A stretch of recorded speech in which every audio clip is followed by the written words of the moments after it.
changing. Apologetics, theology, prophecy, creation and evolution, intelligent design, marriage, family, child rearing, the millennial generation, trends in society, politics, economics, business, religious liberty, the Constitution, public policy, foreign policy, military policy, tensions in the Middle East, abortion, homosexuality, pornography, sexual ethics, media, technology, history, and America's godly heritage. We talk about anything that affects your faith, your family, or your freedom. So don't go anywhere, because Point of View starts right now.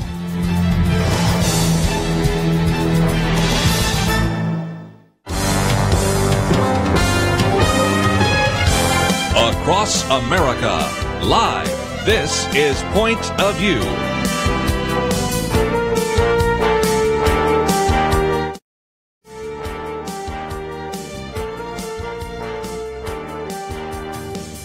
And now, Nick Pitts. And welcome to Point of View today on the Millennial Roundtable here on Wednesday, January 17, 2018. I am Nick Pitts, and I have got a great show. We've got a great show for you today. So excited. We're going to be talking about everything from Aziz Ansari to everything that's been happening with him, the allegations that came out over the weekend in the magazine Babe. Is it illegal or is it just inappropriate? We'll take that. We'll be talking through that question and that situation. To moving forward, we're talking about what a girl wants, or more specifically, what do millennials want, according to research. We'll be talking a little bit about that, and then just the continuing loneliness epidemic that's sweeping across the U.S. as we continue to see a decrease in the number of friends. Is technology to blame? Is it introvertedness that's on the rise? What is it that's causing some of this loneliness epidemic? We'll be talking about that, and then religious liberty at stake. New court case came out, and so we've got a great panel to be able to host all of these. I am the expert on loneliness, not really. But I am joined today at the Millennial Roundtable by Chelsea Human of the First Liberty Institute, a legal counsel there. Chelsea, how are you today? I am well, trying to stay warm in this cold front. I know, seriously. It's like we're in Antarctica right now. It is next level for a Texan like me. Yeah, here in Texas and Dallas, it was about 18 degrees, I think, this morning. And so many are questioning life, love, and the pursuit of happiness right now because because of the weather. And then also joined by Grant Skeldon, Grant of Initiative Network, the founder, the leader, the extraordinaire. How are you, Grant? What's up, man? I am keeping warm. No, of course he is. He's also keeping cool and trying to. And so we are so cool. I get it, the figurative, not necessarily the literal. I see how that messed up now. So, but we are also going to be taking your phone calls and some of your questions as well. And so you can call in at 800-351-1212. Again, that number's 800-351-1212. And because it's the Millennial Roundtable, and Kirby's not here today, it's just us. We are all millennials today. There's no one to keep us in line. I know, seriously. I feel like the adult's not in the room right now. So this is going to be a pretty fun show. And so we'll also be taking some of your comments and questions on Facebook. So you can go over to facebook.com/pointofviewradio. Again, that's facebook.com/pointofviewradio. And you can leave a comment or question, and we'll mention that on air, as well as just encourage you to like it, share it, and not necessarily put a ring on it, but nevertheless, we would highly appreciate that as well. We'll be taking some of those comments. So let's jump into it, shall we? So over the weekend, Aziz Ansari, kind of the TV show Master of None, as well as Parks and Rec, got into the news over the weekend because of an account that was published on Babe something. I don't know what the website is, but the publication is Babe. And in the publication, what's really interesting is it's this woman's account of an interaction that she had with Ansari. What was fascinating is she talks about how she got connected with Aziz after a particular party. And after that party, that's just a very descriptive, very just sexualized kind of tale of what some would consider just a bad date, what others, like Ben Shapiro, is calling really just graphic revenge porn in words only. And it's causing individuals really just to think through, is this another product of the Me Too movement shining a light on men specifically that are acting outside the bounds, or is this just an inappropriate bad date according to the Christian perspective? And so, Chelsea, I was just very interested, especially because you're the legal mind in this room. I mean, we just watched Boston Legal and Law and Order SVU a couple of times. And so as you read through the account, was there any illegality to it, or was it just inappropriate? Well, I have to admit, I did not read the entire account because, as you mentioned, it's very graphic in nature. But, I think that this is going to be what in the criminal defense attorneys and that I went to law school would say it's going to come down to consent. And it's going to come down. It's a fact-specific inquiry, which is just every instance that we come across in the news and media. I think we have to remember a court of law would say we have to look at this specific instance. No two are alike, no three are alike.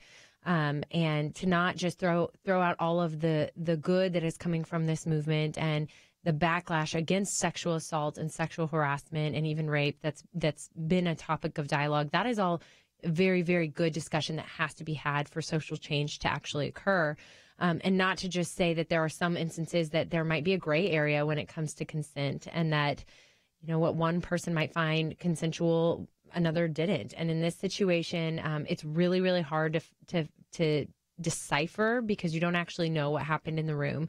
But I will say that at any point, a woman feels pressured, intimidated, afraid, or forced against her will to engage in sexual conduct, that's going to be sexual assault, period. Yeah. So you have to get into those questions. Now, according to him, his version of this would be that none of that occurred. It was completely consensual.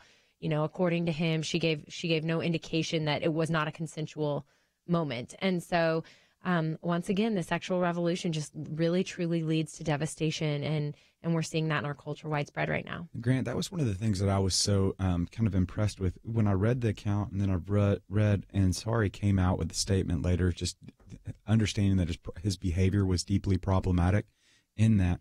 But what was so fascinating is that as I read the account, there are obviously it's all outside the biblical narrative. We can just agree, according to Hebrews 13:4, to keep the marriage bed undefiled, and there was moments in there where there was just sexual activity that would not be pleasing unto God, especially for non-married individuals.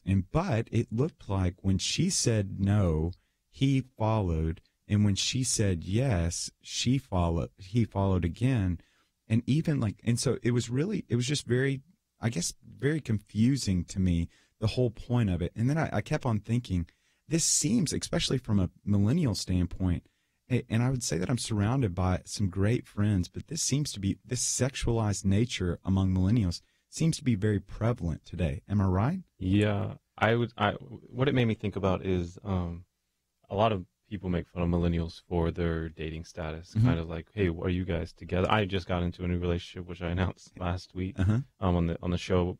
But people would, early stages of dating, like, are y'all together? Are y'all dating? Are you talking? Are you courting? Are you Tindering? Whatever it is. Like, it's so many different, it's to be determined, and it's kind of vague or ambiguous. And it made me think why maybe we shouldn't have so much ambiguity, or maybe it has poured into ambiguity of sexual relationships, not just emotional relationships, because it seems like what she was saying and what she was feeling was not what he was receiving. And so it kind of made me think, I wish there kind of was a sanctioned, like, when a woman says this or a man says this, there's no consent, and it's just decided on. Kind of like in law, it sounds like it's going to be going down to consent, like you said, but how and who defines, how do you know it was or isn't? Because there was one time where she said apparently slow down, and so I don't know, it seems like there's a lot of ambiguity around consent, and maybe there isn't as much as I think there is, but he seemed to be ambiguous on what was happening. Yeah, it was fascinating because, again, we have in our culture today, especially what become the prevalence of yes means yes, no means no laws, the consent laws that are being referred to right now, and that Chelsea can elaborate on when we get back from the break.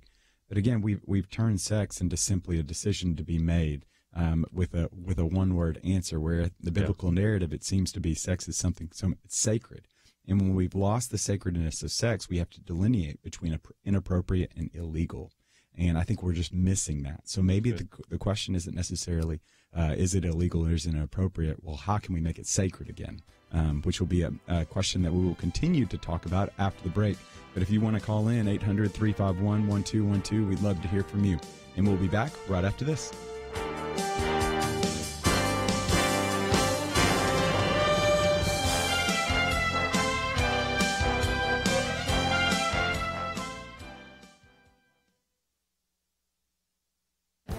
This is Viewpoints with Kirby Anderson. A new study by 3 political scientists concluded that concerns about the impact of fake news are overblown. You may have heard that fake news elected Donald Trump. Supposedly, Trump voters were duped into believing false information and cast their vote on inaccurate facts. The recent study by professors at Princeton, Dartmouth, and the University of Exeter debunks that theory. The researchers collected tracking data from more than 2,000 Americans and analyzed their news consumption. They sorted fake news sites from hard news sites and concluded that roughly 1 in 4 American adults visited a fake news site around the time of the election. But before you jump to any conclusions, consider that these sites only accounted for about 2% of all the news they consumed. It is true that Trump supporters were more likely to visit fake news sites. That makes sense since candidate Donald Trump challenged much of the mainstream media and might even have been a reason these voters decided to look at other sites. But the study also found that fake news consumption seems to be a complement to, rather than a substitute for, hard news. They concluded that because visits to fake news sites were the highest among people who consumed the most hard news. In other words, they were reading widely and checking lots of sources. That is something I encourage my radio audience to do all the time. I might mention that this study even highlights the challenge of trying to define fake news. Some hard news sites do indeed ignore relevant facts and amplify others to fit the bias of the reporter or editor. President Trump may call some of these stories in the mainstream media fake news. They may not actually be fake news, but they are certainly inaccurate news if they ignore some facts and promote others. I'm Kirby Anderson, and that's my point of view.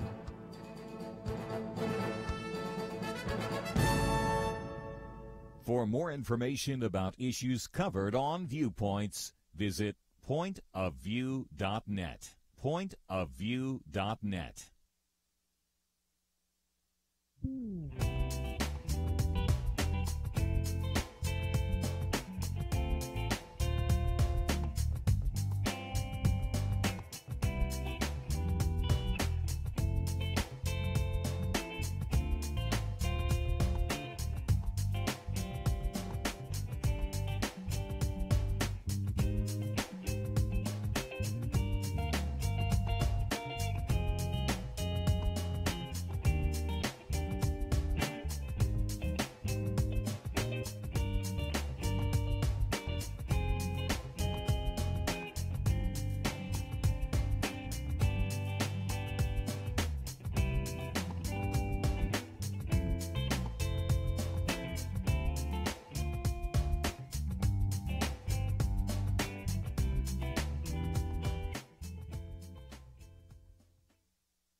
You're listening to Point of View, your listener-supported source for truth. And we are back on Point of View, and I'm joined here at the Millennial Roundtable by Chelsea Human and Grant Skelton of Initiative Network. I'm Nick Pitts, and we have been talking about Aziz Ansari over the weekend on the publication Babe on the website. Over 2.5 million people viewed an article, just a narrative of Aziz Ansari, and just a very problematic date that some are considering a bad date. Others are considering just another instance of kind of sexual harassment, where Aziz Ansari really, some would say, went a step and above over the line. And Chelsea, we were talking about this over the break. There's a tension in it, right? Because there's a part of me that wants to say, well, from a Christian perspective, that's wrong. You shouldn't be engaged in that type of behavior.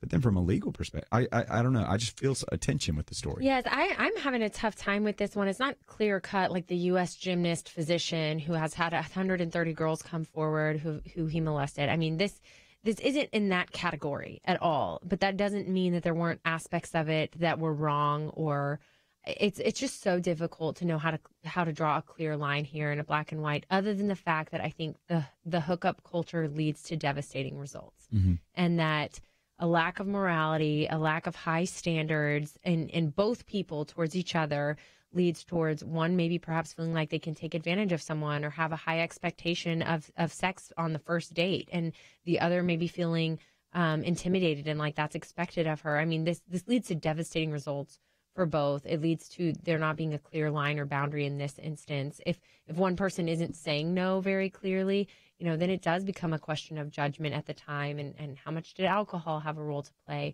But none of that should lead towards a culture of shaming, which I do also want to highlight, which is if he did pressure a woman to do something she was uncomfortable with, regardless of her behavior or contribution to that situation, he's in the wrong. And if if she just regrets the situation and is now seeking revenge via a very public article and to really assassinate his career and character, then she's in the wrong. And so I do think those are the clear lines I see.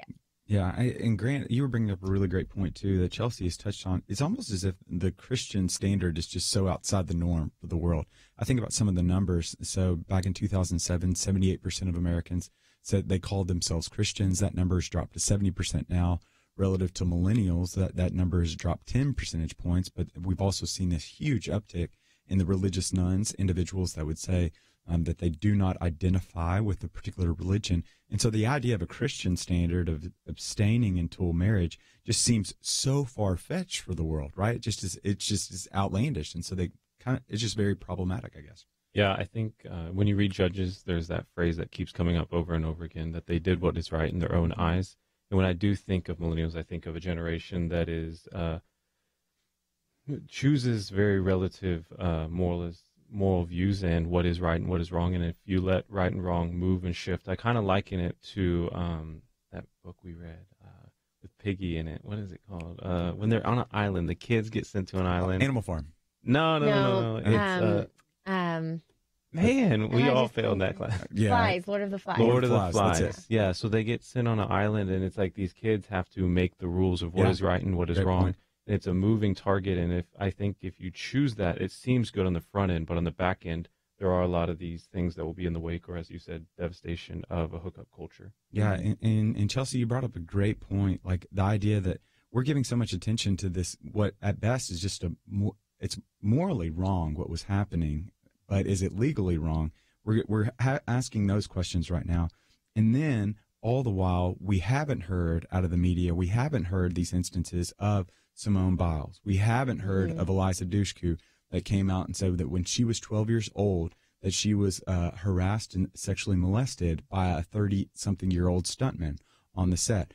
All the while, we're asking some of these questions, and it continues to point to the fact that the sexual revolution is just harming a lot of people. Yes, it is. I think that we're in a hypersexualized culture, and my husband and I lead premarital ministry at our church, and one of the discussions is sex before marriage. And we talk all the time that the gospel is not a message of do's and don'ts or checklists. It's truly a message of what's loving and the best, most life-giving environment for us to live in. And that's why the hookup culture, it's not some, Puritan idea that we just should and shouldn't do these things. It's because sex means something. And if nothing else, we're seeing that now, that women's bodies and men's bodies in this context, it's harmful to each other. And there's really big psychological impacts, regardless of what happened in that room.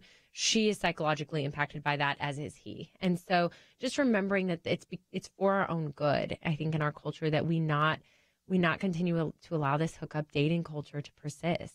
And the numbers are staggering on this, Grant. I don't if you can speak to this or not. I was doing some research relative to sexting.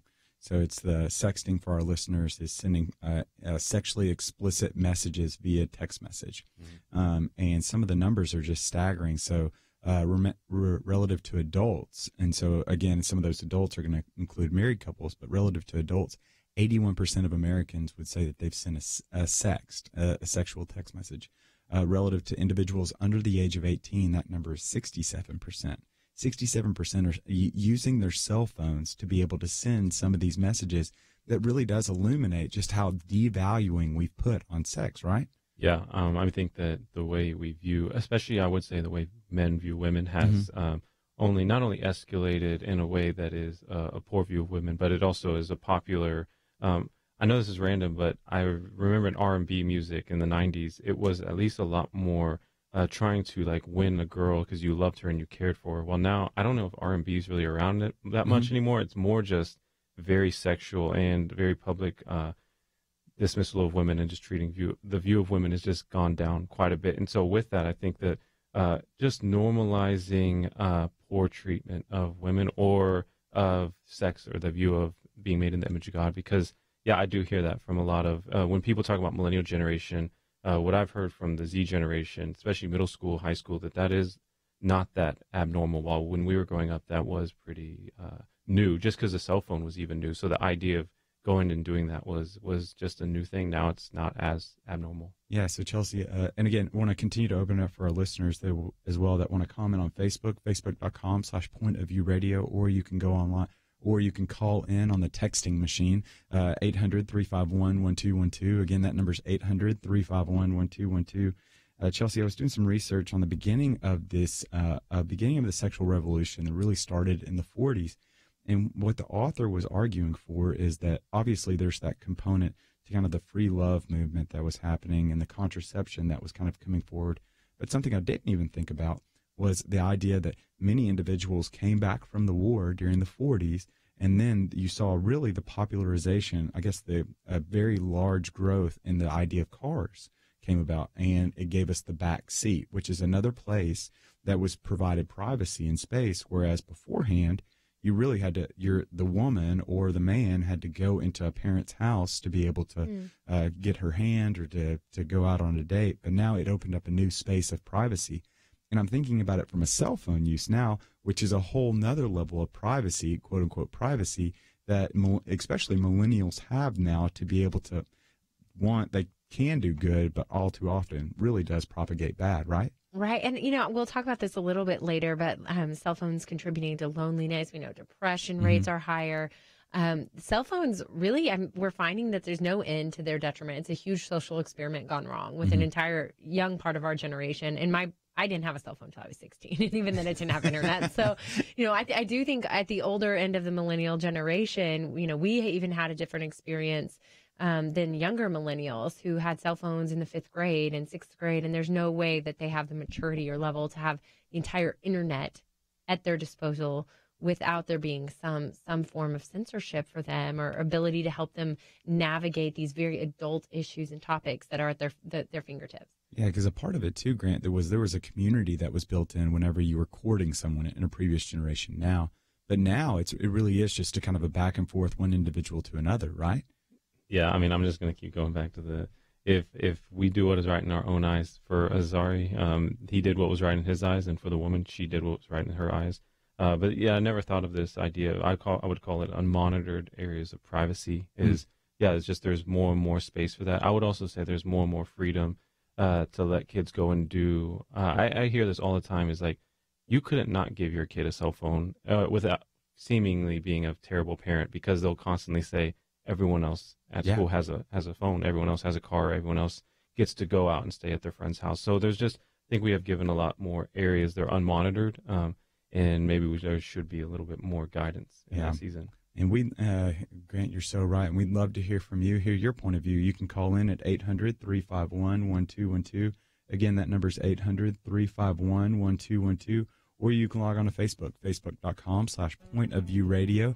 and share your comment or message. We'll be talking about this as well as what Chelsea talked on, the loneliness epidemic and some of the detriments that's causing that. You can log on to the website, pointofview.net, to be able to find more information about some of those articles. But we'll be back right after this. Point of View turned life right side up for Emily's children. Emily listens in Illinois. She and her husband blissfully sent their children off each day to what she called our small, quaint public school, until Point of View led them to watch the documentary Indoctrination. She said, "We came to realize the need for us to educate our children at home. We want their education to be built on the solid foundation of Scripture." Emily said that would not have happened were it not for Point of View's bold consistency of shining light on public education. Your support for Point of View changes the future for children like Emily's. It leads people to start schools and ministries and businesses that change lives. How has the Truth Team impacted you? Please invest to bring truth to other families like Emily's. Support Truth today. Visit pointofview.net/team. or call 1-800-347-5151, 800-347-5151, and pointofview.net/team. Point of View will continue after this.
You are listening to Point of View.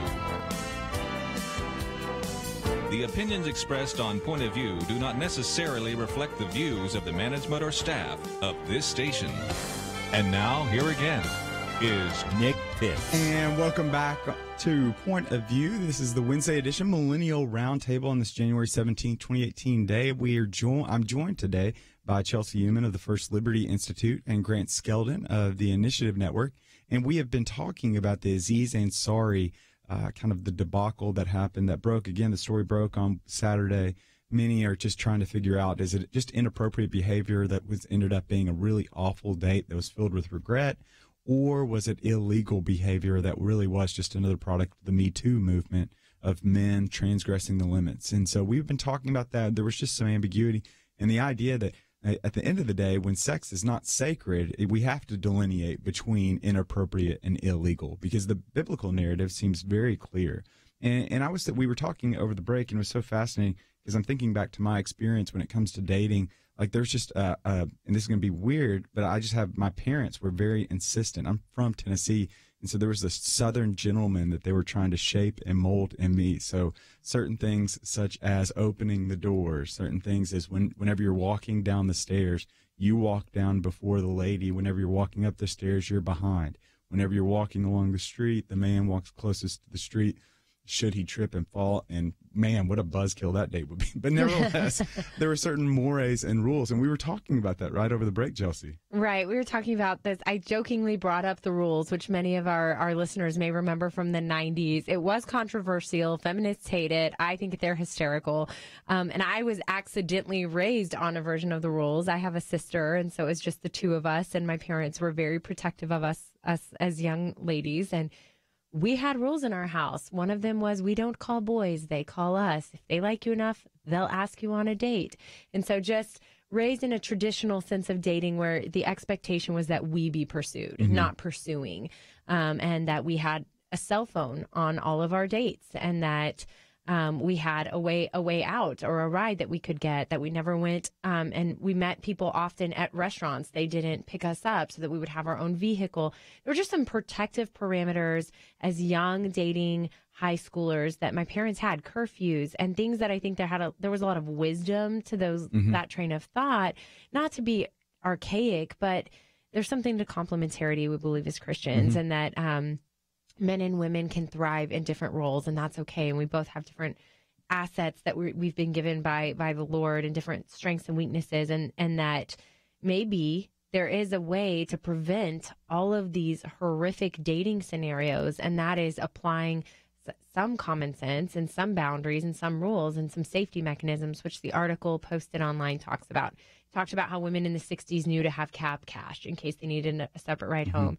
And just to be able to know how to defend yourself, know how to say no, and be equipped to do that. I think that in some sense, maybe the rules could make a comeback. Yeah.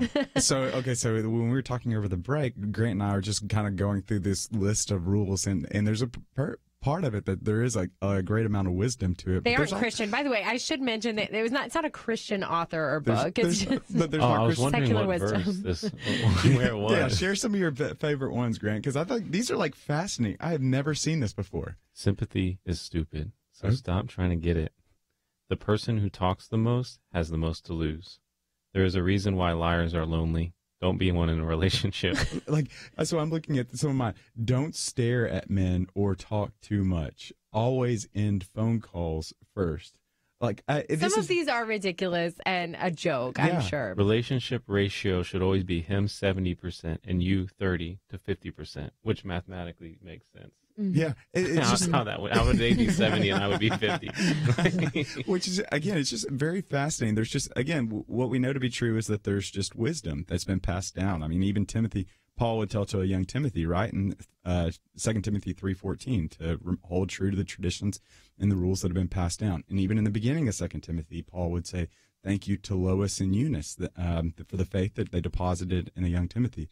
And we'd love to hear from you, like, again, because this runs so contrary to the current dating scene right now. So contrary to the current, what is, like, the app and online dating scene. I think they have an updated rules for any listeners who are who would I like think that's what I those for the app scene. But I think the dating scene is just completely different. Even when I was dating back, I've been married a long time now, but I think it's been about 8 years. But since I've been in the dating scene, and that's not really very long, but I think it has changed immensely in the last 8 years. Okay, so 40% of Americans are utilizing an online dating service. Hear me, 40%, not of single Americans, 40% of Americans. So that's roughly around 170 million people that are utilizing a dating service online.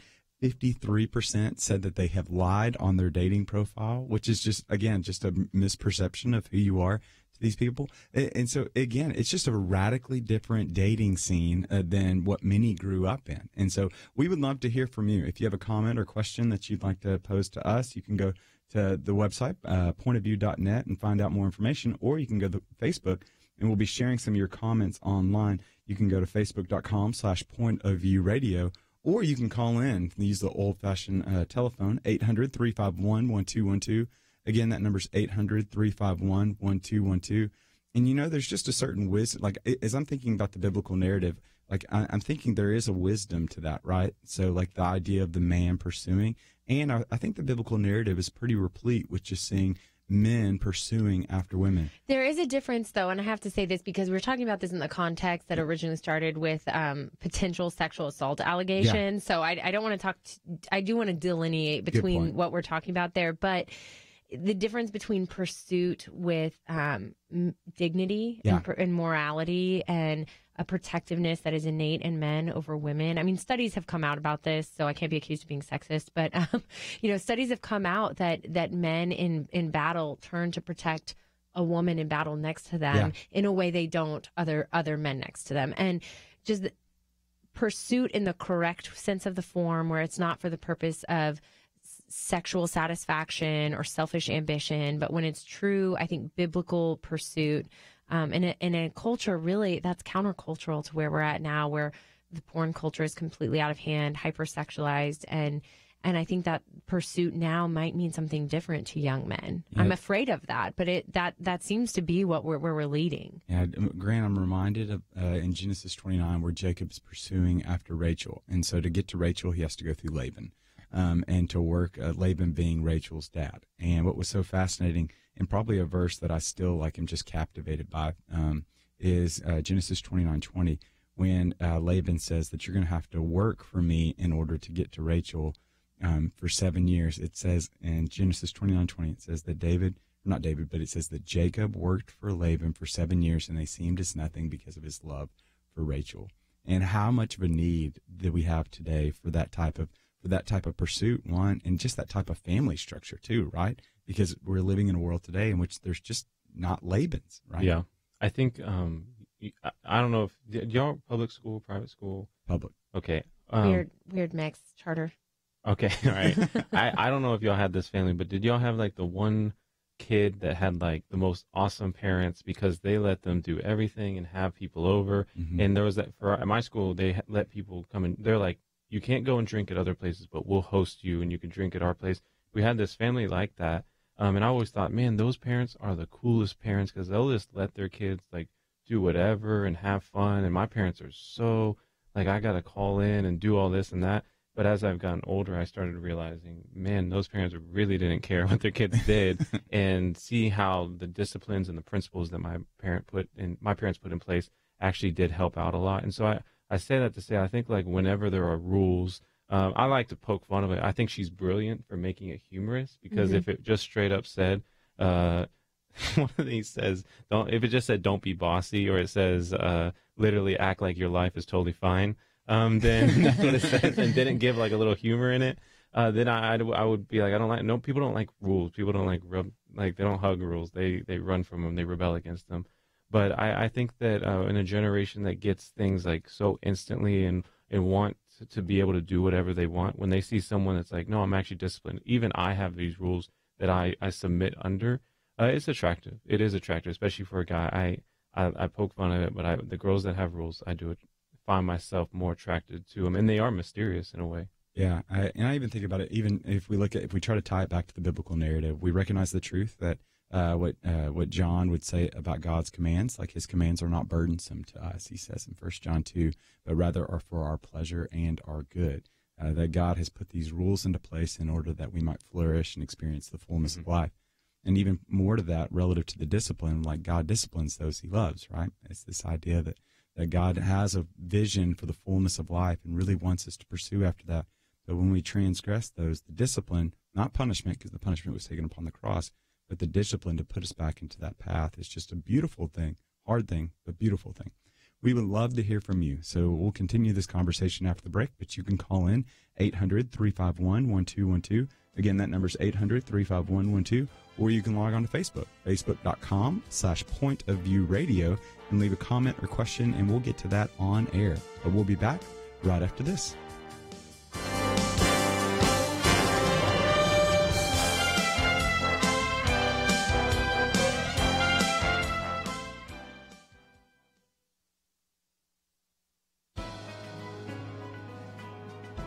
Welcome to the First Liberty Briefing. I'm Jeremy Dice.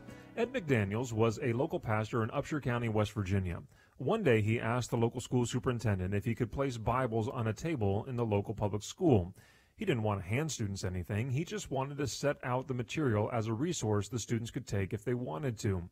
The school had a policy of allowing the local Little League, Boy and Girl Scouts, 4-H Club, and other community organizations to set their materials on a table. Students passing by could take the material or simply ignore it. In a separate policy, the school prevented the distribution of religious and political materials. Local residents sued the school system, claiming that the policy preventing distribution of religious materials also denied McDaniels access to the community information table. Eventually, the Court of Appeals for the Fourth Circuit determined that distributing meant physically handing out materials. In fact, the court explained that if the school kept the Bibles off of the community information table, it would breach its duty of religious neutrality and, in the words of the court, evince the hostility toward religious speech that the Establishment Clause does not require and that the free exercise and free speech clauses forbid. So look around at your school. Perhaps there's a community information table waiting to be stocked with Bibles. To learn how First Liberty is protecting religious liberty for all Americans, visit firstliberty.org. More people today are saying Americans don't really need religion, but America does need religion. Religion helps the economy, families, and even national security. Learn more by reading Saving America, 10 Reasons Religious Freedom is the Key to Our Nation's Future. You can download this free booklet at firstliberty.org/Saving America. That's firstliberty.org/Saving America. Discover 10 ways religion benefits America at firstliberty.org/Saving America.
Now, back to Point of View, your listener-supported source for truth. And we are back on Point of View and have in studio today for the Millennial Roundtable, Grant Skeldon, that is of Initiative Network, as well as Chelsea Human of the First Liberty Institute. And we have been talking about Aziz Ansari, the news that broke over the weekend and how many are questioning, one, is this a product of the Me Too movement and it's illegal in nature, or is it just inappropriate, a bad date? And so we have been opening up the phone calls for you to call in, and we'll continue to do so.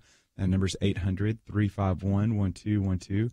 Again, 800-351-1212. And we'll also be taking some of your questions and comments on Facebook.com/PointOfViewRadio. But we're going to take one of those phone calls. And so we've got Carla from Texas right now. Carla, are you there? Yes. Hey. How are y'all today? Doing so well, Carla. How are you?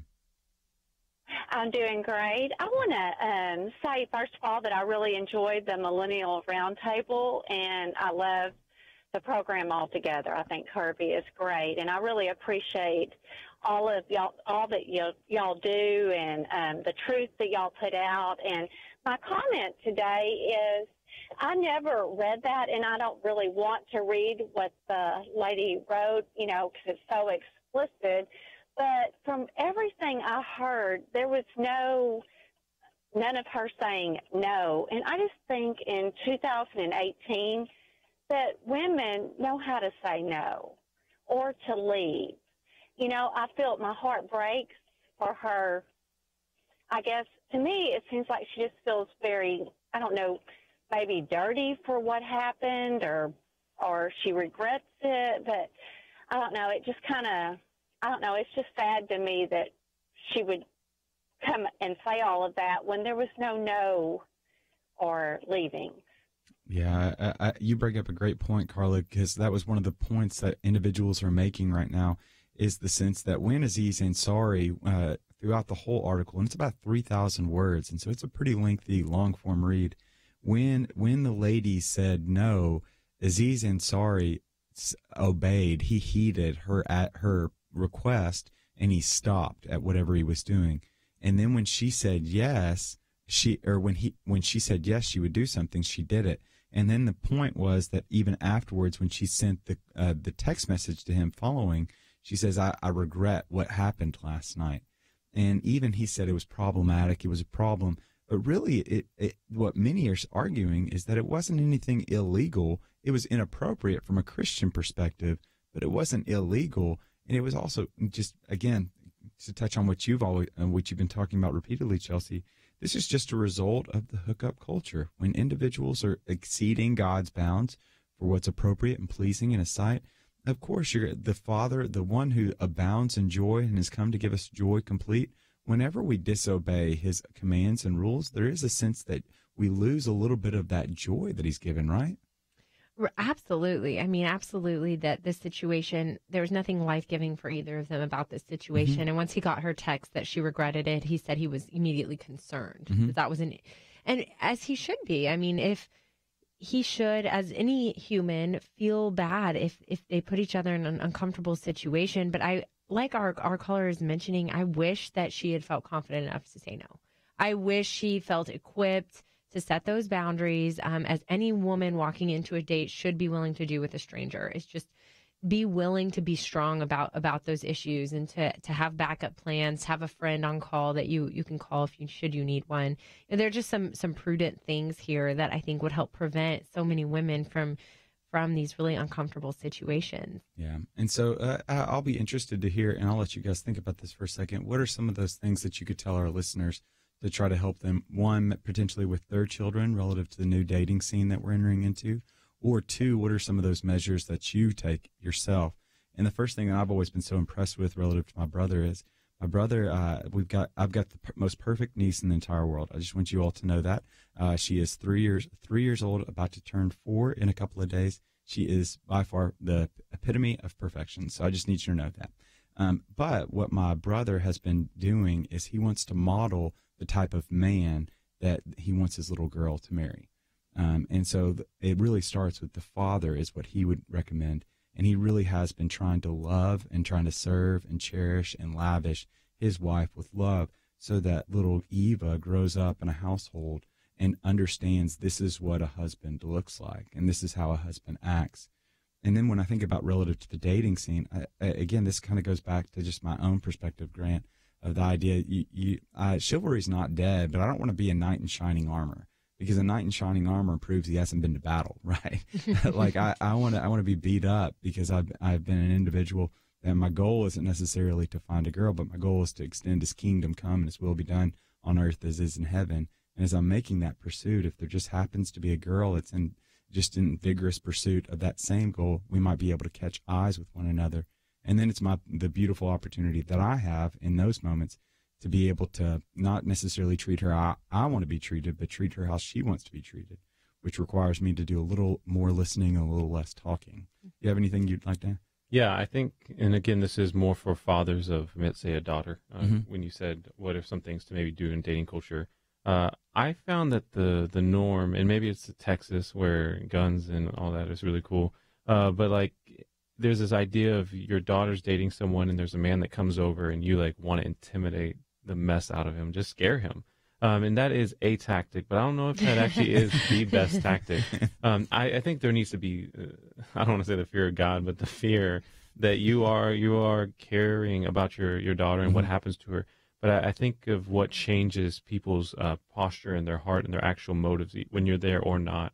And last time I read, kindness leads people to repentance. And so I think an approach that may be better is trying to become more of a mentor, and or like if this man's going to pursue your daughter, then making sure maybe I want to help this man and whose heart is he pursuing, the heart of God or the heart, just even my daughter. And so if I had a man and I was dating his daughter that really showed an invested interest, not in just me as a boyfriend, but me as just a man of God, then I wouldn't want to do something that would bring shame to my relationship with him, because maybe I think in this generation, few men have ever shared that kind of interest. And so I wouldn't be doing it out of fear, and I wouldn't be doing anything out of guilt. I would be doing it out of just, I have a relationship with this man. He has care and investment in me, and I just want to do, whether he's looking or not, right by him. Yeah. And so and there's even someone that commented on the Facebook, Blake, talked about how she wants to hold her son accountable and make sure that the girl that he's taking out with sees the father. Because at the end of the day, the father is the one that's caring for, protecting, and really trying to raise and shoot as an arrow in the quiver of a warrior, shoot towards the glory of God. Do you have anything to add, Chelsea? Well, yes, I have a 1-year-old son. And so when I look at the direction our culture has gone, sometimes I'm terrified. How do you raise a man, a godly, biblical man, in a culture that's so antithetical to all of morality, really, and what Christians believe?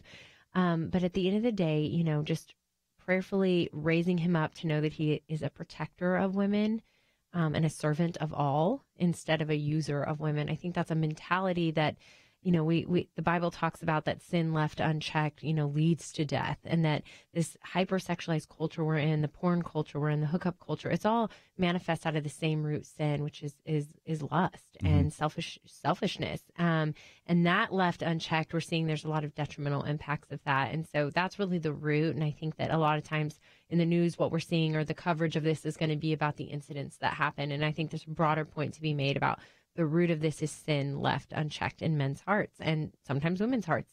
So all that to say, raising a young man in this culture is not going to be a small task, but I think the Bible has a lot of guidance for us on that front. That's great. So we are going to have to take one of those breaks, but when we come back, we're going to continue. We'll be talking about specifically what are some of the driving factors of millennials in the workplace. 1, 2, we'll talk about the loneliness epidemic, and then we'll also take a look at some of the religious liberty issues. And we will be back right after this. Is religious freedom still a cornerstone of the Republic, or has it effectively been crushed by the forces of tolerance? America needs Christians to be informed and as unified as possible, applying God's wisdom to civic life.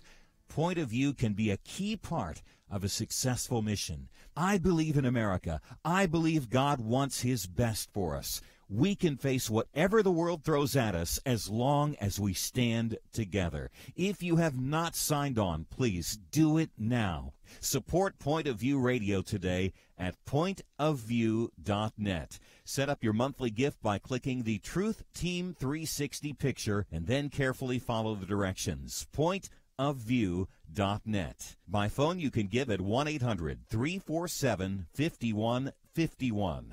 800-347-5151.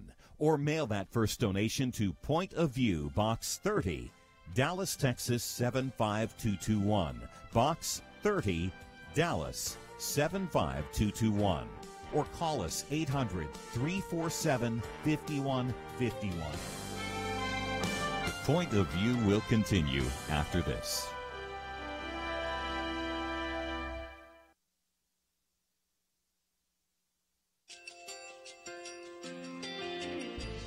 I just want to thank you so much for all the wonderful programming you have.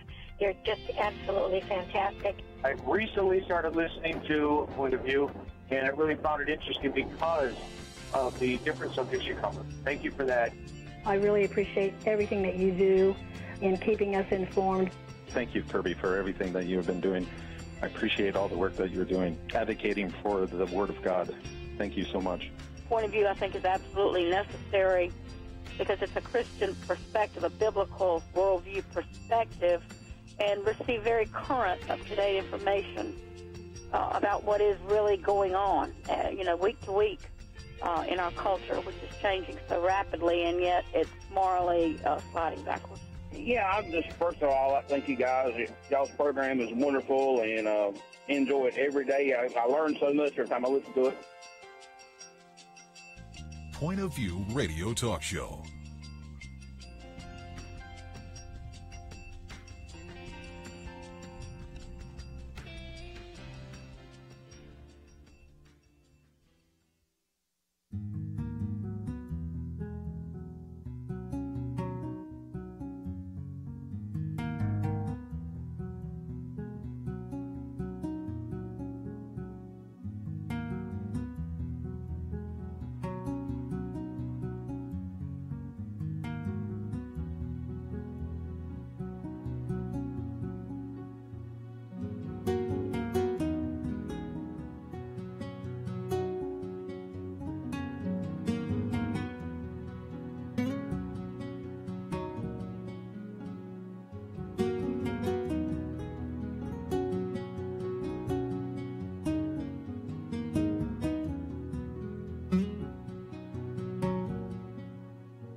Hi, this is Kirby Anderson. You know, each day we take on the tough issues and provide a biblical perspective to them. The topics we cover are wide-ranging.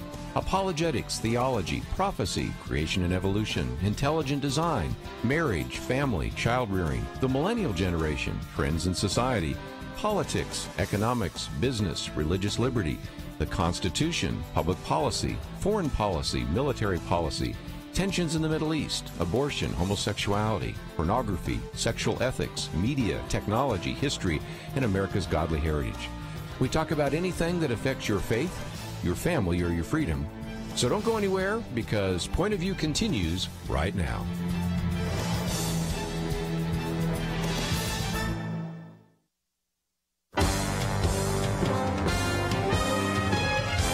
Across America, live. This is Point of View.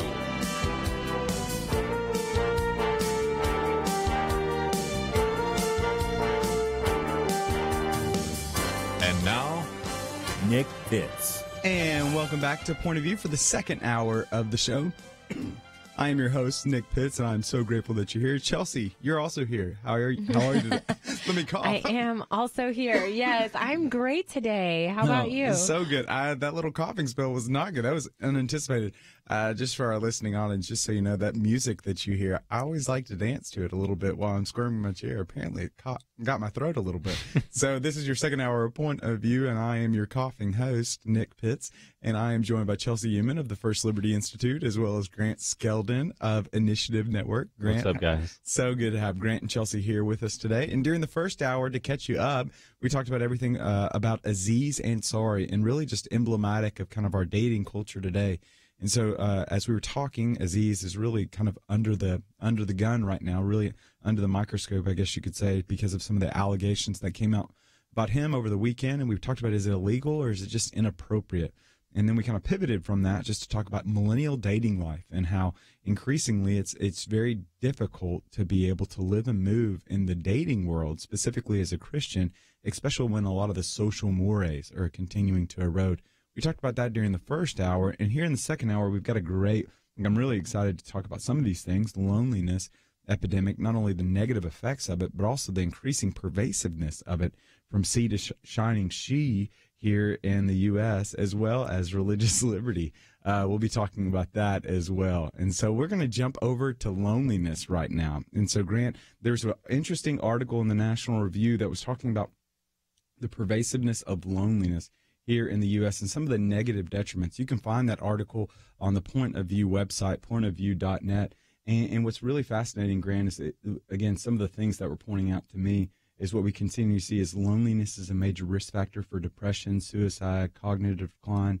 People tend to report that it makes them feel invisible. Loneliness is a strong predictor of perceiving life as devoid of purpose. And this is increasingly becoming more prevalent, especially among millennials, right? Mm-hmm. Mm-hmm.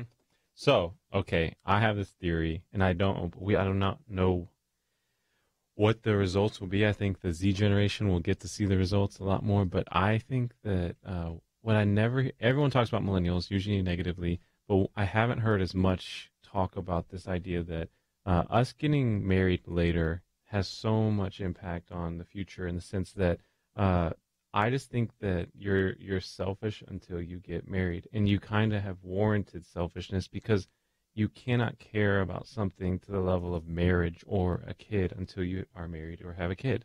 And it used to be the thing that really sobered people up. Like I used to hear a lot, if people ever go to church post 18, because most people join church or become a Christian during that age, if they're going to come back, it's after marriage or it's after having a kid. But now that's being prolonged so long. I'm 28 years old and I'm not married. And so with that, I think that it's allowing people, or our generation, to be selfish for longer than we have, at least in the last 100 years. And so you're getting more and more set in your ways. 28, if I get married maybe at 29, then 29 years I've gone. So 9 years longer than the average. Girlfriend, are you listening? Yeah, she's not. She's at work. But it's just like this generation collectively is getting years, maybe 2 times longer, allowed to be selfish. And so what I would say at the end of that is that maybe loneliness is the subtle side effect of selfishness being prolonged. That's a great point, because, I mean, even if you look at the statistics, Chelsea, it's very clear that, one, millennials are getting married later. I think the average age is now 29 and 27, 29 for men, 27 for women. And for all intensive purposes, just from a sociological standpoint, marriage was seen as one of those intermediary institutions that really did create and inculcate like a selflessness inside of us. And so that's jumped within the past 40 years by 7 years. And so 40 years ago, it's 23 and 21, I think. And now we're all the way here. Mm-hmm. And so it really is that not getting married. And then the sense of, if I'm not married, I'm really looking out for number one, which is me. And that means that I'm going to look for that house instead of wait to buy a house with someone. I'm just going to go ahead and buy a house by myself. I'm going to do the car. I'm going to travel. And it really is trying to, I guess, to a certain degree, just kind of moving you further and further away from any really meaningful communities. Yeah, everyone just needs to get married. I don't know what the deal is. But that's the crazy thing is that millennials desperately want to get married, too. It's just, what's the deal? Do they, though? I don't know much about that, yeah. No, I'm serious. Okay, maybe they desperately want to be in meaningful relationships. Well, that's good to know, because I've just heard all the statistics about how delayed and what you're talking about, how delayed it all is. But maybe not commit to it. No, my husband might disagree. I think I was perfect when I got married. Yeah. And it's just no. But biblically, kidding, obviously. Biblically, marriage is meant to be a sanctification process. Yeah. And the Bible talks a lot about that in Ephesians 4 and the different roles that marriage plays in sanctifying as Christ sanctified the church. So we do know that's a very true fact, that marriage, nothing shows you your weaknesses or areas for growth more than marriage, although I think it gets a bad rap in a society where 50% of marriages end in divorce, and more children than ever are now children of divorced or broken homes. And they might not necessarily see the benefits to marriage and how fun it really is, and all of the goodness that actually comes from a biblical, godly-based marriage, although it can't, marriages obviously can be hard. But I wonder why the millennials are putting it off, and what is contributing to that issue. Yeah, were you going to say something? Great? Yeah, I think that another thing to consider is there is a lot of natural grouping and community building pre-21 or post-college. You have to work hard to make friends. You have to go out of your way to make friends. And I don't know if you can really be grouped like a college fraternity or sorority would do, or just college experience or a sports league. I mean, that's how your closest friends are in high school, is a lot of the teams you're put on. But if you're on a team post-college, it's like an intramural team. Even we were talking about how did I meet my girlfriend. It's harder to meet people. Yeah, and I went to like a adult camp. Like that's not as normal. And so I think if you're not getting married like many did before us in college or right after, then you have less percentage chance of being grouped in community, let alone dating. And then, again, just more opportunity to think about how you want your schedule to look like and what you want to do. And I think that's leading to what we've talked about here on the show before, is a lot of escapism through TV, through movies, through Netflix, through even pornography, to just escape the reality of I am alone and I'm not known. Yeah, I think, and that's something that we've continued to see. I mean, Robert Putnam talks about this in his book, Bowling Alone. It's this understanding that we're not joining bowling leagues anymore. You look, the statistics are clear. The Rotary clubs, those civic organizations in our communities are seeing a decrease in membership. And not only they seeing decreases, but we also can attest that millennials and even just Americans in general just aren't participating in the churches anymore. And part of that is there's the spiritual and the virtue that's inculcated in some of those communities, but also there's just a sense that you meet people and you get a chance to hang around people. And again, goes back to that loneliness. And so we would love to hear from you on this. And so you can call in at 800-351-1212. Again, that number is 800-351-1212. Or you can log on to Facebook, facebook.com/pointofviewradio, and leave your comment or question, and we'll get to that. But when we come back, I want to touch on this marriage component, because there is a thing called a sexless marriage that's now gaining momentum, and Tiffany Trump actually participated in one of those ceremonies. We'll be back right after this.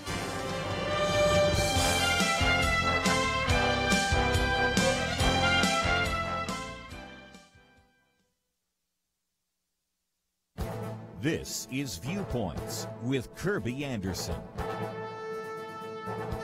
A new study by 3 political scientists concluded that concerns about the impact of fake news are overblown. You may have heard that fake news elected Donald Trump. Supposedly, Trump voters were duped into believing false information and cast their vote on inaccurate facts. The recent study by professors at Princeton, Dartmouth, and the University of Exeter debunks that theory. The researchers collected tracking data from more than 2,000 Americans and analyzed their news consumption. They sorted fake news sites from hard news sites and concluded that roughly 1 in 4 American adults visited a fake news site around the time of the election. But before you jump to any conclusions, consider that these sites only accounted for about 2% of all the news they consumed. It is true that Trump supporters were more likely to visit fake news sites. That makes sense since candidate Donald Trump challenged much of the mainstream media and might even have been a reason these voters decided to look at other sites. But the study also found that fake news consumption seems to be a complement to, rather than a substitute for, hard news. They concluded that because visits to fake news sites were the highest among people who consumed the most hard news. In other words, they were reading widely and checking lots of sources. That is something I encourage my radio audience to do all the time. I might mention that this study even highlights the challenge of trying to define fake news. Some hard news sites do indeed ignore relevant facts and amplify others to fit the bias of the reporter or editor. President Trump may call some of these stories in the mainstream media fake news. They may not actually be fake news, but they are certainly inaccurate news if they ignore some facts and promote others. I'm Kirby Anderson, and that's my point of view.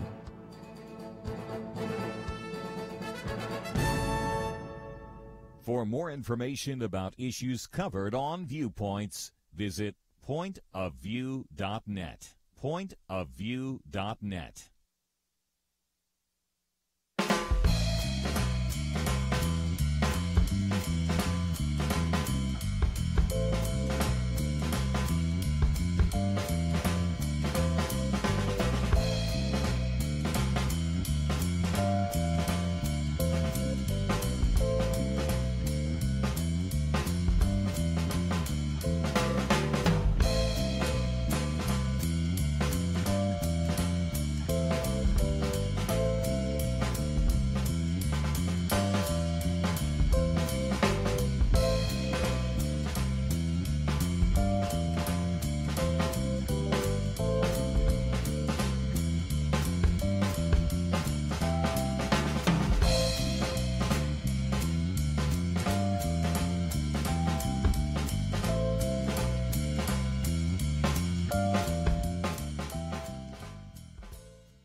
You're listening to Point of View, your listener-supported source for truth. And we are back on Point of View, and I am Nick Pitts, and I'm joined at the Millennial Roundtable by Grant Skelton of the Initiative Network, as well as Chelsea Human of First Liberty Institute, and we have been talking about loneliness. So if you go over to our website, one of the features on that, you'll be able to find that article that we've been referencing out of the National Review, and we kind of got off on this idea of really just the lack of the inability one, or particularly just individual millennials specifically not getting married being one of those things that really does bring individuals around. And when I was talking about right before we went to the break was just an interesting component. So breaking over the weekend, there were 2 individuals that got married in Las Vegas, and an individual that participated in that wedding was the daughter of our president, Donald Trump. So Tiffany Trump was a participant in this wedding in some form or fashion. She took some role. But what was interesting and what is very illuminating, and I apologize if this is graphic, and I don't mean to be, it's just very prevalent in our culture today, is these 2 individuals have openly said that they are participating in a sexless marriage. Sexless marriage being another word for having an open marriage, one with another. The prevalence of this is the idea that they're going to be true to their feelings, and if they find someone else, they will pursue after that person, but that base marriage being kind of the home base that they come back to.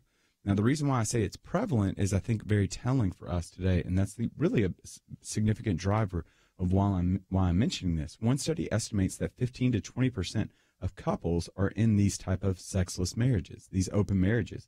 Over 21,000 people search for sexless marriage each month on Google. So there's a prevalence and interest in it, one, and then 2, there's a prevalence to it. there's two authors that are really moving forward with this and advocating for this. One is a group of individuals. They have a new book out called The New I Do. And in that book, they're arguing for the marriage is decaying currently, and 2, arguing for open marriage because that's how you keep your marriage vital, by being open with one another. Another individual is Dan Savage. Dan Savage has advocated for this concept known as monogamish. And monogamish is being true and faithful to your partner, but being true and faithful to your feelings as well. So you do you, and you really pursue after whoever, an individual that will catch your eye because it's for the betterment of your marriage, they would say. Grant, this seems to run directly contradictory to the scriptures. Correct? Yeah. It's unbelievable that we're actually entertaining this idea of this concept. Man. Yeah, I think that, man, I need to get out more, man. I really do. Like, I just, I learn so much every time I come on here. It's just becoming very clear that my generation wants whatever they want, and there doesn't seem to be a bound for what you can want, and it's bad to ever tell someone what they should want. I never have heard of this until now. It's fascinating, Chelsea, because again, it goes back to what Grant was illuminating during the first hour, just the 3 times in Judges where it says, and they were without a king, and they did what was right in their own eyes. And this really does seem as though individuals are simply ruled by their emotions, and they're going to do whatever they want, regardless of the commitment they make before God and their family and friends at a particular time. That's right. When you first said these statistics over the break, I was actually really shocked by these statistics, but then I think they're kind of like the next step in the sexual revolution. So I think the theory goes that in the sexual revolution, the first kind of pillar of relationships and families to fall was permanence. So we saw, the rise in divorce statistics, no-fault divorce. The second component of families that faltered was, we're seeing complementarity. There's no gender. There's no really difference in sexual orientation. And then finally, we're seeing a change in, I think, the exclusiveness of nature of marriage, which is exclusive between a man and one woman. Where we're finally seeing that fall underway. So I think it's the next natural progression of the sexual revolution is that none of those pillars really of the family are considered highly esteemed anymore. Yeah, it's fascinating. Grant, what were you going to say? I'm trying to consider. I would love to know, like, the people in the crowd, Tiffany, I guess included. Just what does the love and relationship between the two people look like? Because my knee-jerk reaction is think they don't really love each other enough to commit fully to each other. But I doubt that's the case if they're going to make a commitment to each other. It's just like, what does that look like to be like, I'm mostly committed to you, but not fully committed to you? Because it's something to at least be cherished, and I use that lightly.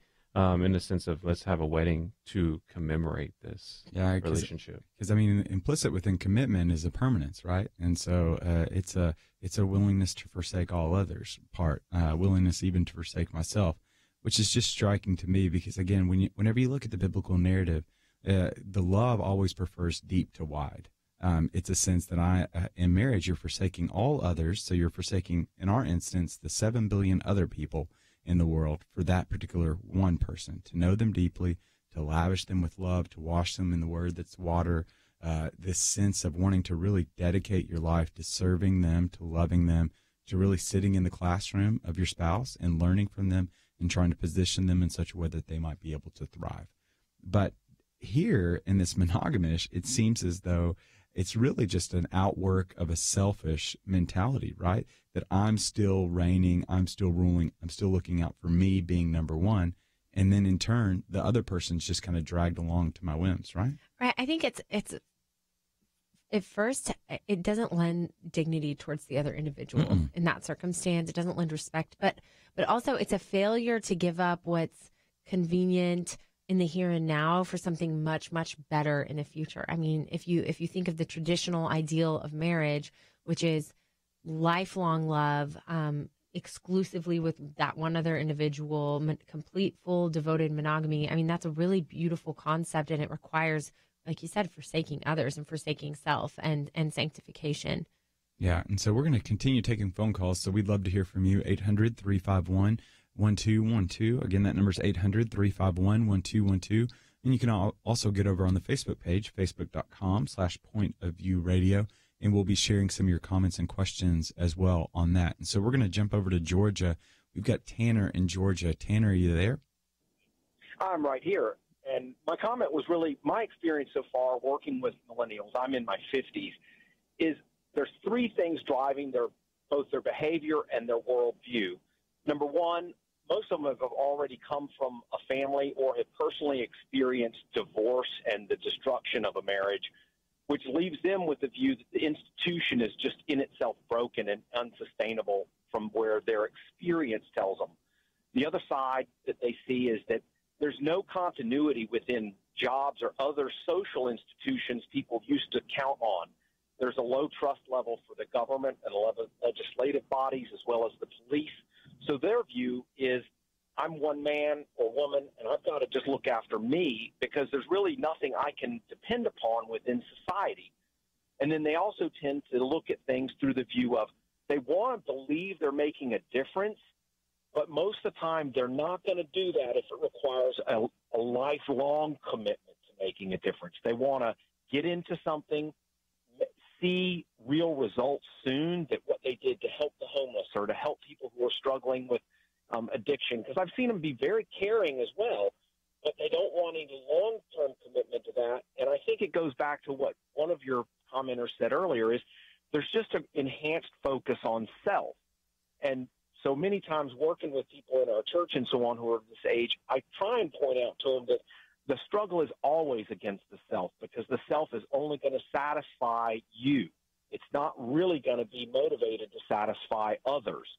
And so that's why when we do things, even good things to satisfy others, if we're looking for a reward, then the fact is we're failing and that Jesus never was looking for a reward. And I really challenge him, go read your Bible more intently because that's where you'll get the answer that it's not about just simply helping others, because in quotes of altruism, but really I've seen a lot of their withdrawal from social institutions or institutions in general. The institution of marriage is from their view and their point of view for experience. None of it's working; it's all broken around them. So they just are like, "Well, I don't need that because that didn't work." So that was my comment I was going to share. Thank you. Thank you so much, Tanner. Grant, that rings pretty true, right?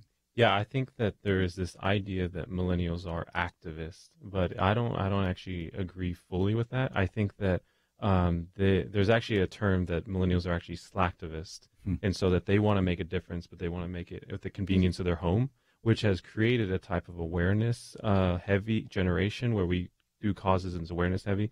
I think the reality is most young adults individually don't want to do the hard work to serve, and so that's made it very difficult to make a long-term impact in any culture. Yeah, and we're going to continue talking about this when we get back from the break, but if you'd like to call in on your point of view, 800-351-1212, or you can go over to Facebook, facebook.com/pointofviewradio. We'll be back right after this. Point of View turned life right side up for Emily's children. Emily listens in Illinois. She and her husband blissfully sent their children off each day to what she called our small, quaint public school until Point of View led them to watch the documentary Indoctrination. She said, "We came to realize the need for us to educate our children at home. We want their education to be built on the solid foundation of Scripture."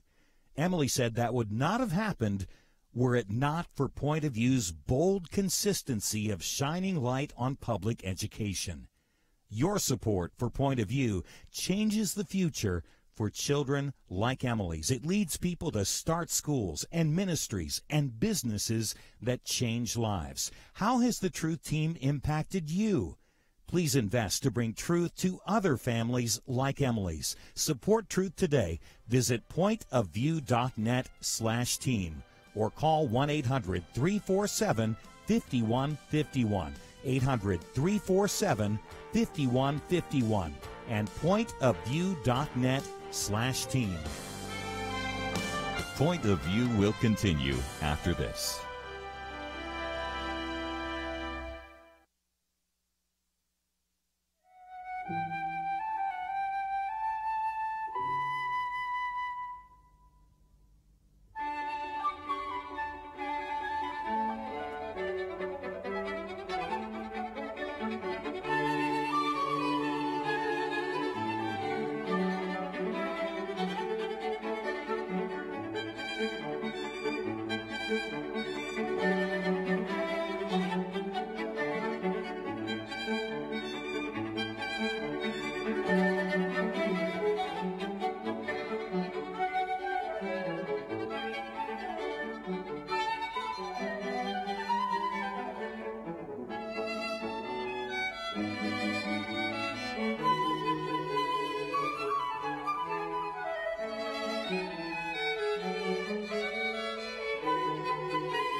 You are listening to Point of View.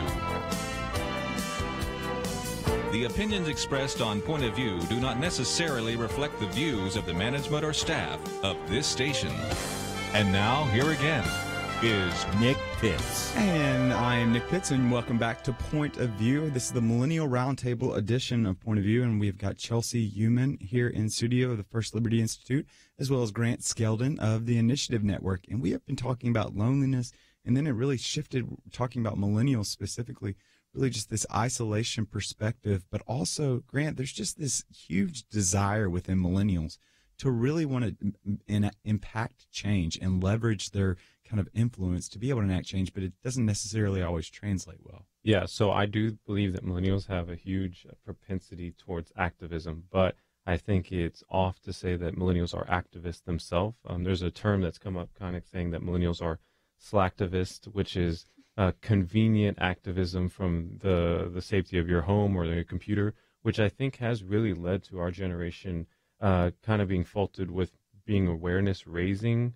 generation, but not actually doing the hard work. And I can say I've kind of seen this where, for example, there's a big thing about like, remember the ice bucket challenge? Like in 48 hours, it was like everyone was doing that, but no one's still doing that today, even though ALS is still just as big of an issue. And the biggest one was everyone at one point wanted to find a man named Coney really, really bad. And they were going to put posters up and everyone was going to do it on this set day. But no one's doing that today, even though Coney, to my knowledge, is still out there. And we have not forgotten. It's just that no one else seems to care in a large collective group. And so I don't think that young adults are activists. I more think they have a propensity towards cause communities. And so they want to do things that are cause-oriented when a community has already joined it. And so if the X on a hand is really popular today, then I'll do that, which is good. At least it's better than I don't care, but it's still needing that community. And so my hope for my generation is that they realize if you really want to make a difference in the world, you want to be a part of something bigger than yourself, then you have to do the work when no one else cares at all and no one else is watching. And kind of like William Wilberforce, I mean, it took him 20 plus years in order to end the British slave trade. And so it just is, I think our generation wants to watch movies about those kind of people, but not do that work when it requires you to do it alone, unfortunately. Yeah, and Chelsea, I will admit to you, I was one of those individuals that did the ice bucket challenge, and I like to think that I did it this morning too when I stepped into the shower before it was fully warm. So it was kind of a mini ice bucket challenge. I will never do that again. But Grant's got a great point there, where it is a sense that we are willing. There's the desire to want to enact change, but really there's the necessary community to bring about the change.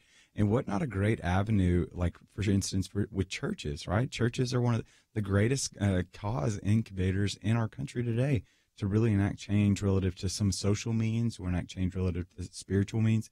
But really, to try to encourage millennials, is there anything you'd like to add to that?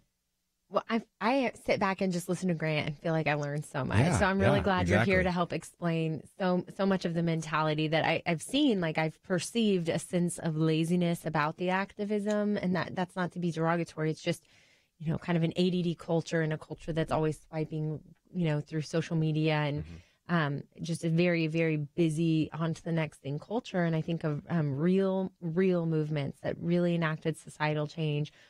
We celebrated, Martin Luther King and his legacy this week as a nation. And really that took a risk. I mean, there was a risk factor there. They had skin in the game.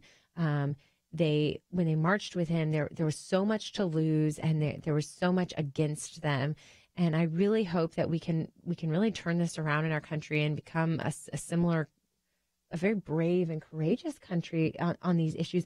And there are issues out there that, sex trafficking is one of them that I think about. That, I mean, there are real injustices in life and death causes out there that are so important and so vital that are going to require a lot of attention and a lot of resources and time to really even accomplish anything in those causes. Yeah, I think, and I do a lot of stuff with nonprofit work. And so the irony is I get so many nonprofit leaders that think this is the millennial guy, this is the guy that can get us all the volunteers. But as I've gotten to talk to more nonprofit leaders, it seems that they're actually, not all, but many are actually frustrated with millennials because there's like this lie that millennials want to go and volunteer and be activists. And he's like, where are they? I cannot find the ones that actually want to come. And I usually tell them, unfortunately, I think you need to create a community of volunteerism. Like, I don't know if millennials are the kind of people that will just go and tutor and mentor a kid if no one else is with them and if no one else sees it. I'm not saying they always have to see it, but at least have some type of community, because they just don't usually individually go and volunteer. I haven't seen that often. And so kind of going back to you, Chelsea, I'd love to know the stuff that you do, like Martin Luther King Jr., like William Wilberforce, is very meticulous, laborious, sometimes, I don't want to say boring, but it's monotonous in order to make a big difference. What caused you to say, it's worth it, even if no one else sees it. Right. Well, I'm an attorney with First Liberty Institute for our listeners who are just joining us. And we practice exclusively religious liberty litigation. And so that is, my clients have been fired for their religious beliefs. In the case of Coach Kennedy, who prayed on the 50-yard line after the end of a high school football game, he was fired. I have clients who are risking losing everything. We've had military service members dishonorably discharged within 5 months of their retirement vesting, almost losing their entire retirement because of their religious views. And so there are real issues out there with real people who are hurting at the hands of the government or being oppressed in very tangible ways at the hands of the government. Kleins being another example, our bakers out of Oregon who they were fined $135,000. They're out of business and they have a gag order placed on them. So they aren't even able to speak about their beliefs in the context of business. So when I look at my clients and I interact with them and I know that so much is at stake for them, of course, there's an immense amount of pressure with that. The stakes are high for them if we lose, but you know that it's an honorable cause. And, you know, I've dedicated my life to it and will continue to do so. So I have a hard time understanding when millennials aren't in tune with real injustices and issues around them. I have a hard time with that. Yeah, I think back to the biblical narrative too. There is a component to it that I'm reminded of. Again, I feel like I'm just giving a commentary on 2 Timothy today. So in 2 Timothy 1, we hear fan the flame of the gift of God, and there's a part of that implicit within that is the understanding that there is the fire that's within us, but there needs to be a community that surrounds us to be able to fan that flame. Right? Mm-hmm. We think about what Paul, or not Paul, but rather the author of Hebrews would say in Hebrews 10. To continue to gather together and spur one another on towards love and good deeds. There's the recognition that we all have a variety of causes. I'm a huge proponent of religious liberty, but I'm not the proponent to the extent that I'm going to go to law school and rededicate my life to move in that space. I'm grateful that you were willing to have that particular call to move that way, and I want to do everything that I can because I believe it to be true and good and beneficial not only to the church but also to our country as a whole. And Grant, I'm grateful for you for the work that you're doing among millennials, but at the end of the day, like, that's not my space. And so, but we've all found and had the benefits of community to really fan those gifts that God has placed inside of us, right? Yeah, and I think that a lot of, I'm not saying, that's the beauty of the church is everyone has a different background, a different story. I think when you can tie your calling to something that happened in your story, whether it got you excited or you were disappointed with the way the world worked and you wanted to make that right, I think that everyone needs to find something. In fact, I usually say that unity is not everyone doing the same thing. It's everyone doing different things in the same direction. And so, like, I learn from you guys every time I'm here because I didn't even know Aziz was doing all this until you're like, hey, look into this. And I usually want to break down what is my generation going to think about this and respond to that. But with that being said, I just think that I think our generation sometimes is looking for the community before they'll join. And I think guys like William Wilberforce and guys like Martin Luther King started doing it and found community through doing the work in isolation. And there are people like Rosa Parks who one day did one thing and that impacted the world. But those are few and far between, in my opinion. I'm always reminded of Chelsea Frederick Buechner's quote. And he says that your passion plus the world's need equals God's call on your life. And I'm sure it was true for you as well, right? Like with the religious liberty and First Amendment protection rights. It was someone recognized a gift inside of you and really did fan that flame that really moved you and encouraged you to take that next step to law school and then take that next step, an internship that God might have used to take that next step to First Liberty, and how there's such a significant need for community today, not only for individuals that desire community, but also for institutions to be able to foster those atmospheres of community, to be able to identify, one, the world's needs, and two, the strength of others, right? Right. You know, there are so many needs. We look around us and we see, you know, poverty, there's educational issues, there's immigration issues. You know, there are all kinds of issues out there that I think if people look around, and it is on the church and it is on Christians to take care of our brothers and sisters and be motivated to do that out of love in furtherance of the gospel. I mean, I think that really is the point, at least for me, is part of my job helps further the gospel in our country against the obstacles in the way of that. And so, you know, thinking kind of big picture here, what issues can anyone listening get involved in. Yeah, it's such a beautiful picture. And we're going to continue to talk about some of those issues relative to religious liberty when we get back right after this commercial break. But if you want to call in, 800-351-1212. We'll be back right after this.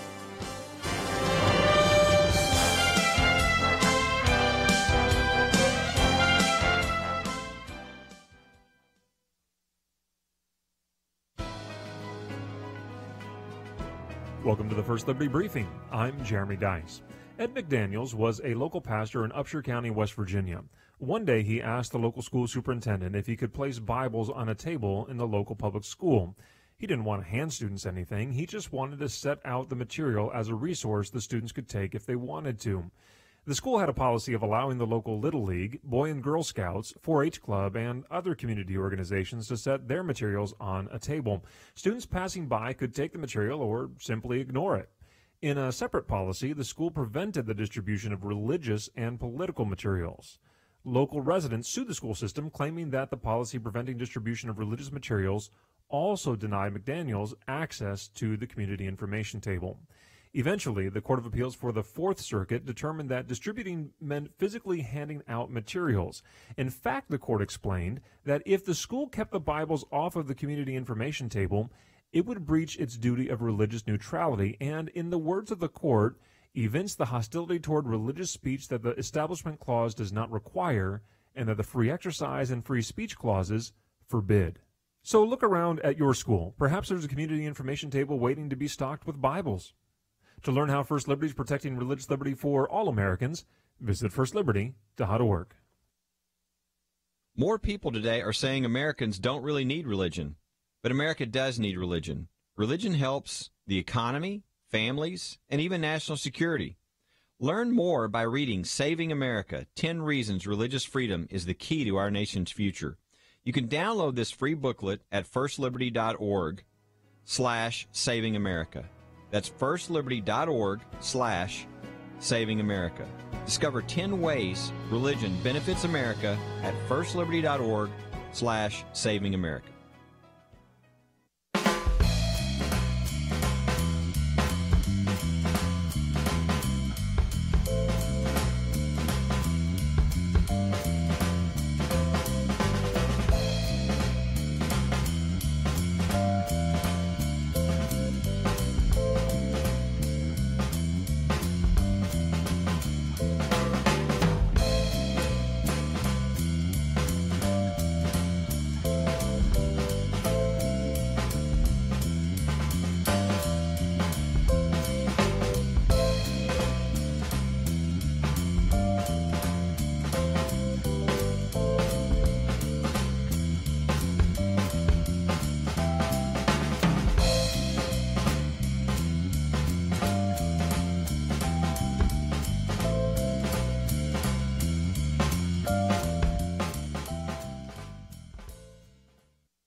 Now, back to Point of View, your listener-supported source for truth. And we are back on Point of View for this last little segment here on Point of View for the Millennial Roundtable. We've got Chelsea Human and Grant Skeldon of the Initiative Network, and we were talking kind of about the passions of millennials and the need for them to be in communities, really just for all of us to be in community, but millennials specifically to see the community, one, to see what they're passionate and good at, and two, for individuals to fan that flame, the gift of God inside of them. And Chelsea was kind of recounting some of the gift that she's been given relative to just a keen intellectual mind that really does have at heart just to see First Amendment rights, specific religious liberty, kind of advanced. And there's an interesting article and there was an interesting court case that's before us, right, Chelsea?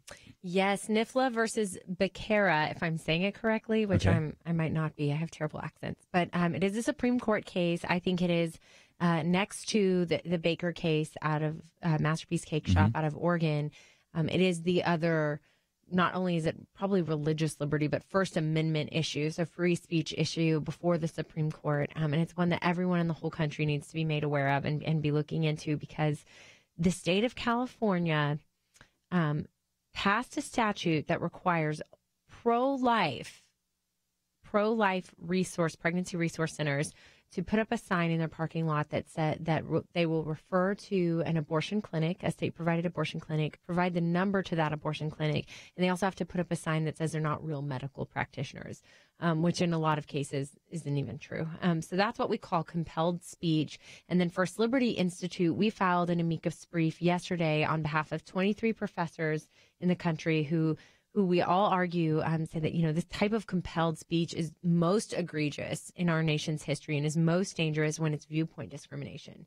In the state of California, if you have a viewpoint that is pro-life and is counter to their pro-choice agenda, you are discriminated against. And so it's a really high stakes issue. I think it's an important one because if you think of all the women walking into these pregnancy resource centers, if you saw that sign, in a parking lot or anywhere really that said these aren't real medical practitioners and here's an abortion clinic if you need one, that would really deter these pregnancy resource centers, these pro-life centers from their mission and this area that they've really dedicated their lives to. You're forcing them to not just facilitate an abortion, but to use their own personal speech to do that. The government's message. And this is shocking. When Chelsea sent the article earlier yesterday, I was shocked by this because no one's talking. So you're telling me there is institutions right now, the pro-life institutions, medical clinics, pregnancy centers, that have to put this sign up to direct. Currently, as is right now, pregnancy centers in California have to put a sign up to essentially redirect customers to be able to go to an abortion clinic. That's exactly what I'm saying. Counter to their mission, counter to their calling. I mean, it is compelled, forced government speech in the worst sense. It's viewpoint discrimination. And this is not, by the way, just a California issue. For years and years, these types of ordinances have been percolating at the local levels. We represented Austin Pregnancy Resource Centers in a case 2 years ago where Austin passed an ordinance that required only the pro-life pregnancy resource centers to also put up a sign that says they're not medical practitioners. And it's a scare tactic that could be really effective in shutting down help for these women in need. And how did it work out in Texas? Oh, we won. Okay. We punished the city of Austin in a big way. I think it was $500,000 when it was all said and done. Because this is compelled speech. I mean, this is our religious, or not just religious speech, but free speech component to the max. I mean, a lot of these pro-life groups are motivated by their sincerely held religious beliefs, which is why that tie-in is there. Yeah. But the government cannot force you to convey a message, not only that you disagree with, but that, you dedicated your life to opposing. That's astounding that this hasn't generated enough topics. So is this some of this information on the First Liberty website? Yes, you can go to firstliberty.org, and the name of the case is NIFLA versus Becerra. And you can look up more details about that case. That's great. And so you can go to firstliberty.org to find out more information. Or on this particular case, if you want to hop on over to pointofview.net, you can also find out information on that as well.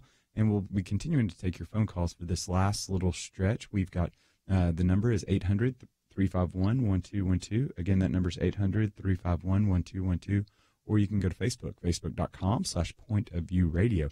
And so we're going to take one of those phone calls right now because Facebook, we're paying attention to you as well. You can see me. And so we're going to take one of those phone calls. We've got Rachel in California right now. Rachel, are you there? Yes, I am. Thank you. Hey, Rachel, what is your point of view? Well, first of all, I would like the pleasure to say to all listeners out there, I've been listening for over 2 years. I just recently became a supporter.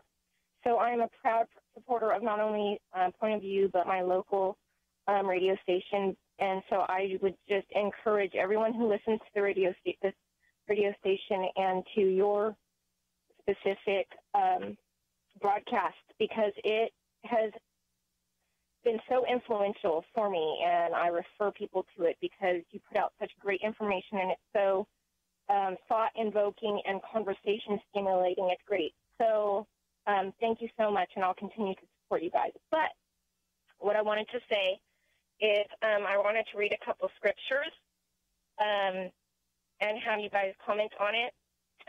Daniel, Thessalonian, and Revelations, it's talking about, quote, "For that day will not come unless the rebellion comes first, and the man of lawlessness is revealed, the son of destruction, who opposes and exalts himself against every so-called God or object of worship," etc., etc. So I was just thinking about, it's so lawless, and I think when these prophecies were foretold in Scripture, that they and even then, you know, they were baby sacrificing and they were doing all of these sexual immorality things and such that they had no idea today what it would be looking like for us, because where we're going as a culture and as a society, it's very, I feel, dark. And my mom always says, but as the dark grows darker, the light will grow brighter. So I would just hope that the millennials and our whole culture throughout all generations will start standing up for the truth, because I think that I have a 19-year-old daughter. A lot of her friends come to our house, and we talk about these same issues, and they're very hungry.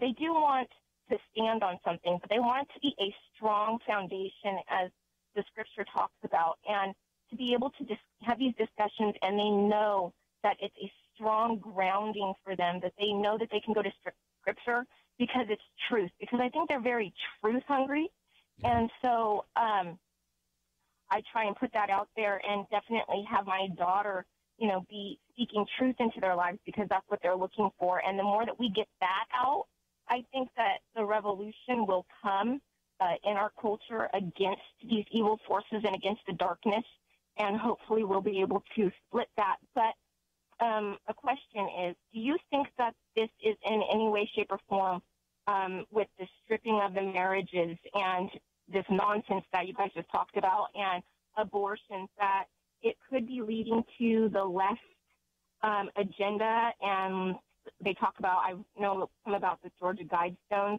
about population control. So that's what I wanted to say, and thank you guys so much, and I appreciate it. Yeah, thank you so much for your call, Rachel, and then for your support as well. We're so grateful. And just as your daughter or your child, as you're hungry for truth, it's definitely something that's pervasive in this culture today. Chelsea shared about her passion for First Liberty, kind of religious liberty amendment rights. And speaking for myself as another millennial, put out the daily briefing each morning to try to give the news from a biblical perspective. And you can sign up for that at thebriefing.net. And then I think about what Grant's doing with millennials right now here in the city of Dallas through their 72 program of really training up local missionaries in the various sectors of society. So you're right that there's a hunger there for truth among millennials, and really what we're all trying to do is trying to capitalize and really capture the imaginations of our peers, and do so for the glory of God and for the good of our cities. And so you can find out more information on all of this on the website, and we'll see you tomorrow. Does point of view make any difference? I think Dr. Eric Walsh would say it does. Dr. Walsh was fired from his job as district health director for the state of Georgia, not because of anything he did or failed to do on the job, but because of sermons he preached in his local church. What does that have to do with point of view? Jeremy Dyes of First Liberty represented Dr. Walsh, and in